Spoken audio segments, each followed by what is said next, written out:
आपसे एक रिक्वेस्ट है, अगर आपने हमारे चैनल को सब्सक्राइब नहीं किया है तो करना। नमस्कार। आज हम बात करेंगे संसद के में दिए गए राहुल गांधी के उस वक्तव्य की, जिसके द्वारा जो है संसद का जो माहौल काफ़ी गर्म हो गया और कुछ ऐसी बातें की गई जो कि हमें जानना बेहद ज़रूरी है। तो संसद में राहुल गांधी ने क्या कहा, थोड़ा उसको हम देख लेते हैं, तो हमारे जो सीन है उसको काफ़ी क्लियर हो जाएगा। India's most strategic, profitable airport, Mumbai Airport, was taken away by GVK, hijacked by using the agencies. The agencies को CBI, ED का प्रयोग कर GVK पर दबाव डालकर हिंदुस्तान की सरकार ने उस एयरपोर्ट को अदानी जी के हाथों में कर दिया। सच है। अब राहुल गांधी जी ये कह रहे हैं कि जो जीवीके कंपनी के द्वारा जो ऑथराइज्ड पोर्ट था, मुंबई एयरपोर्ट था, वो जो चलाया जा रहा था, वो उठा करके ईडी और सीबीआई के प्रेशर के कारण वो दे दिया गया अडानी को। तो उसी का जो है जब ये न्यूज़ आई और ये सब चीज़ें बाहर आई, तो उसके जो जीवीके बॉस हैं रिपोर्ट्स, उन्होंने क्या किया, इसका रिप्लाई किया है, जो कि नाम है उनका जीवी संजय रेड्डी। उन्होंने कहा है कि no pressure to hand over airport to Adani, मतलब हमारे ऊपर कोई प्रेशर नहीं था कि हम जो है एयरपोर्ट अडानी को होल्ड कर दी। उसके पीछे जो सिनेरियो था वो भी उन्होंने बताया है, तो उसको भी हम समझ लेते हैं।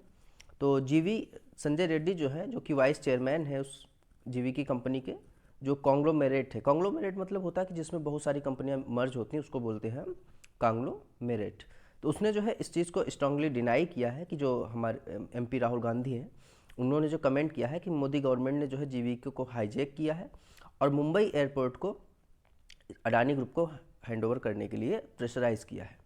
उनका स्टेटमेंट है, there was absolutely no pressure from the Adani group और anyone else to sell Mumbai airport, mister Reddy told NDTV today. ठीक है, उन्होंने कहा कि हमारे ऊपर कोई प्रेशर नहीं था कि हम एयरपोर्ट को अडानी ग्रुप को या किसी और को बेच दें। अब इसके पीछे कहानी क्या है कि ये क्यों हुआ, कि अडानी जो एयरपोर्ट होल्डिंग था, उन्होंने क्या मुंबई एयरपोर्ट को जीवीके से 2021 जुलाई में एक्वायर कर लिया था।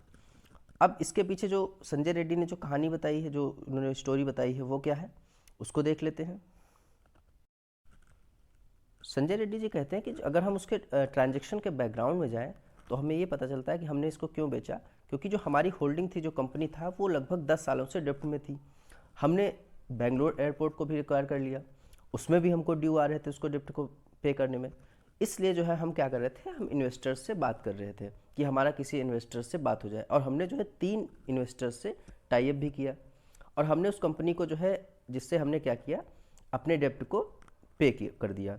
लेकिन उसकी जो कंडीशन थी इंटरनेशनल इन्वेस्टर की, वो वैसी ही रही। और उसके बाद में क्या हुआ, फिर कोविड हिट कर गया। 3 मंथ क्या हुआ, वो चीज़ें बंद रहीं और जो उनका ड्यू था वो बढ़ता गया। तो जो एयरपोर्ट बिजनेस था वो बिल्कुल जीरो हो गया था कोविड के समय, हम सभी जानते हैं। तो उस समय जब ये जीरो हो गया, उनका जो रेवेन्यू आया मंथली 3 महीने का, वो जीरो था। इसलिए उन पर जो है इस चीज़ का प्रेशर बढ़ता गया और इसलिए उन्होंने क्या किया, देखो इसमें साफ लिखा हुआ है, if it would more financial pressure on us, so we were trying to work with them to complete the transaction quickly, but it was not happening. Mister Reddy said whose conglomerate had invested over $5 million in the last 20 years into various business। उसके बाद जो है, जो GVK Reddy साहब हैं, वो कहते हैं कि हम उसके बाद हमको जो है गौतम अडानी जी अप्रोच करते हैं और वो कहते हैं कि हमारा जो मुंबई एयरपोर्ट में काफ़ी इंटरेस्ट है और हम ये ट्रांजेक्शन उन्हीं शर्तों और कंडीशंस पर करना चाहते हैं। केवल जो डिफरेंस रहेगा वो ये रहेगा कि हम जो है जो इंटायर ट्रांजेक्शन है वो केवल 1 मंथ में कर देंगे। और जो कि बताते हैं रेड्डी, मिस्टर रेड्डी, कि ये इनके लिए काफ़ी इम्पोर्टेंट भी था। और उन्होंने इसके साथ में जो कोई प्रेशर था, जो कि government agencies like CBI and enforcement directorate ED के द्वारा जो किया बताया गया है, ऐसा भी कुछ नहीं था। तो ये थी सारी इन्फॉर्मेशन। आप ज़रूर बताइएगा वीडियो आपको कैसे लगी, और इसको शेयर भी कर सकते हैं और सब्सक्राइब भी कर सकते हैं। Thank you.